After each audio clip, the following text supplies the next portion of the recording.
বিএনপির বিদ্রোহীদের টোপ দিচ্ছে এনসিপি, ফাঁস হলো গোপন প্রস্তাব।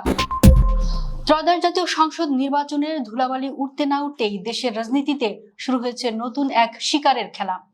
এবার নতুন দল জাতীয় নাগরিক পার্টি এনসিপির নিশানায় রয়েছেন ক্ষমতাসীন বিএনপির বিদ্রোহী ও দলছুট নেতারা। সংসদ নির্বাচনে দলীয় সিদ্ধান্ত অমান্য করে যারা ছিটকে পড়েছেন, স্থানীয় সরকার নির্বাচনের টিকিট বা সমর্থনের টোপ দিয়ে তাদেরই এখন দলে ফেরানোর গভীর ছক কষছে এনসিপি।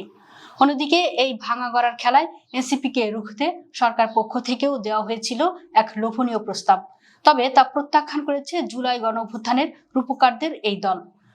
দলীয় ও ইনসাইডার সূত্রগুলো বলছে, গত সংসদ নির্বাচনে বিএনপির অন্তত 92 জন নেতা বিদ্রোহী প্রার্থী হয়েছিলেন।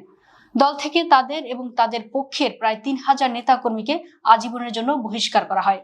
ভোটে হেরে গিয়ে এই বিদ্রোহীরা এখন নিজ দলের বিজয়ী এমপিদের রোষানলে পড়ে এলাকা ছাড়া, এমনকি অনেককে রাজনৈতিক মামলায়ও আসামি হতে হয়েছে। ঠিক এই চরম কোণঠাসা অবস্থাতেই তাদের কাছে ত্রাণকর্তা হিসেবে হাজির হয়েছে এনসিপি। জানা গেছে, ঢাকার এক প্রভাবশালী বিদ্রোহী নেতার সঙ্গে এনসিপির আলোচনা বহুদূর এগিয়েছে। এছাড়া চট্টগ্রাম সিটি কর্পোরেশনের সাবেক মেয়র ও একসময়ের বিএনপি চেয়ারপারসনের উপদেষ্টা এম মঞ্জুর আলমকেও দলে টানার চেষ্টা চলছে। গত পহেলা বৈশাখে মঞ্জুর আলমের বাসায় এনসিপির মুখ্য সংগঠক হাসনাত আবদুল্লাহর আকস্মিক সফর সেই গুঞ্জনকে সত্যি প্রমাণ করে। যদিও মঞ্জুরের বাসায় যাওয়ার স্থানীয়দের ক্ষোভের মুখে পড়েছিলেন হাসনাত, শুনতে হয়েছিল জুলাই গাদ্দার স্লোগানও। তরুণদের দল হয়েও কেন এনসিপি পুরনো ও দলছুট নেতাদের খুঁজছে, এর পেছনের কারণটি বেশ বাস্তব। এনসিপির জ্যেষ্ঠ নেতারা স্বীকার করছেন, শুধু তরুণদের আবেগের উপর ভর করে তৃণমূলের কঠিন রাজনীতি টিকে রাখা সম্ভব নয়।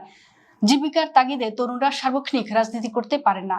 তাই আগামী উপজেলা, পৌরসভা ও ইউনিয়ন পরিষদ নির্বাচনে জামায়াতের উপর একক নির্ভরতা কমাতে এনসিপির এখন তৃণমূলের সাহসী ও অভিজ্ঞ নেতাদের বড্ড প্রয়োজন।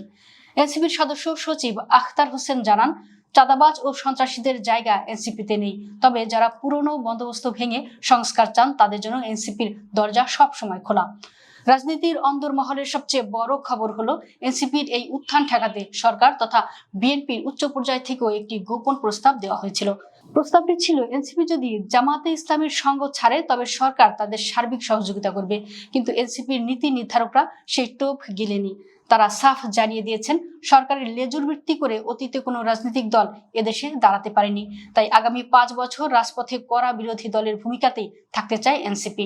সব মিলিয়ে আসন্ন স্থানীয় সরকার নির্বাচনকে সামনে রেখে বিএনপির ঘর ভাঙার যে ছক এনসিপি এঁকেছে, তা দেশের রাজনীতিতে এক নতুন ও তীব্র উত্তাপের জন্ম দিয়েছে।